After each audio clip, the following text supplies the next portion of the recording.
Vay usta! Vay salam melekim. Ya bu su qiymətini, bu gözəl bu divan kreslolarla qiymətini de qoy müştəri də alsın aparsın da bu gözəlliyi.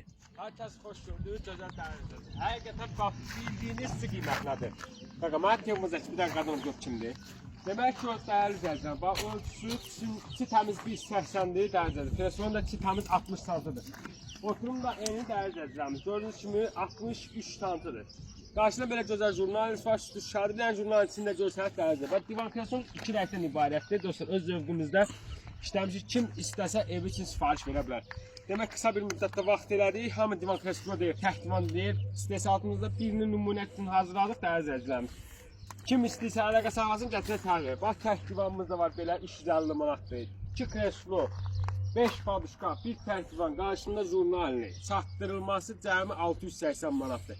Gör sizə nə qədər şey. Bax bir dənə paduşkalar, ikinci divan, 2 dənə kreslo, 3, 4, bir dənə jurnalini 5 çatdırma da pulsuz 6 dənə bir şey sizə gətir 680 manata tar verir çıxırıq.